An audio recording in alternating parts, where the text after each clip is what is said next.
Tšau! Räägin teile sellest, kuidas ma tulen toime mitme asjaga tegelemisega. Minu elu on hästi kiire. Ma tegelen mega paljude asjadega korraga. Tänaseks päevaks on nagu näha juba, mida ma teen. Vanasti ei nähtud väga seda tulemust või mingit asja, mida ma teen. Aga tänaseks on juba näha ka neid. Aga mul ongi see, et mul on erinevad väljakutsed, mul on erinevad koolitused, mul on siis ettevõte, millega ma tegelen siis enda isiklike asjadega, mul on taastusravid, mul on arstiajad, mul on pere toetamised asjad, mul on absoluutselt kõike. Ja ma tegelen mega paljude asjadega korraga. Ja inimesed ei saa aru, et kuidas see võimalik on. Et ma teen nagu nii palju asju korraga, kuidas ma suudan nagu. Ja mind aitab ülipalju to-do listid. Ja minul ei ole ainult üks to-do list, vaid mul on põhimõtteliselt 4 to-do listi. Vahepeal on isegi rohkem, aga 4 on sellist põhilist, mida ma kasutan siis igapäevaselt.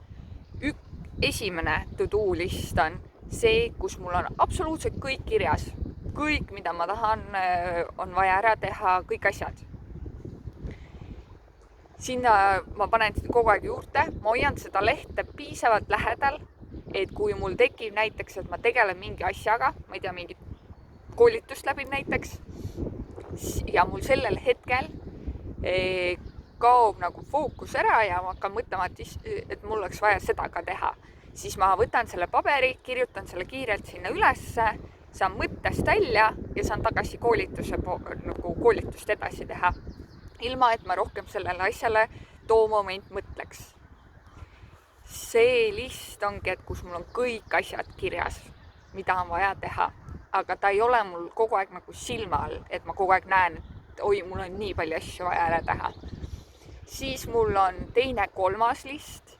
Teine on siis ettevõttega seotud tegevused ja 3. list on siis minu endaga seotud isiklikud asjad. Ja 4. list on see, mis on päevalist ehk siis päeva to-do list, mis ma päevas tahan ära teha. Ja sinna ma üle 5 asja tavaliselt ei pane. Et ongi siuke 3 sellist raskemat asja, keerulisemat asja, mida on vaja teha ja 2 kergemat. Vahepeal, kui neid kergemaid on rohkem, ja siis ma panen ka 7. Aga need, mis ma sinna juurde panen, need 2 tükki on sellised, et midagi juhtub, kui ma homme ka ära teen. Ja see ongi päevalist. Ma alustan ja sinna ma kogungi, panengi asjad sellest 2. ja 3. listist, kirjutan sinna ülesse, sest see 2. ja 3. list on seotud selle täiesti esimese listiga.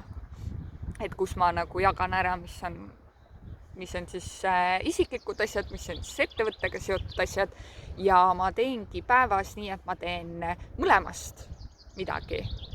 Et ei ole see, et tänane päev on ainult ettevõttepäev ja homme on isiklikke asjade päev. Ei, ma teen neid ju korraga nagu mõlemat oma päevas. Esiteks, see tagab sulle selle, et sa ei satu rutiini, et sa päev otsa tegeledki ainult ettevõtte asjadega, vaid sa ka tegeled isiklike asjadega, ehk siis sul on vaheldust. Sa ei ole nagu ainult ühes asjas kinni. Ja see to-do list ongi selline, kus on see 1-3 raskemat asja. Ja nendega alustan ma hommikul vara, kiirelt teen ära, on tehtud. Ja siis võtan need kergemad asjad peale lõunat üldjuhul, et siis on siuke energiatase natuke nõrgem ja vaatad, et õhtu hakkab ka kätte jõudma, et siis ma jõuangi teha nagu selle aja jooksul need asjad ära, et mul ei jääks see, et ma õhtul kell 9 lõpetaksin. Jah, on perioode, kus ma olen pannud päev otsa hommikul kella 8 õhtul kella poole ööni.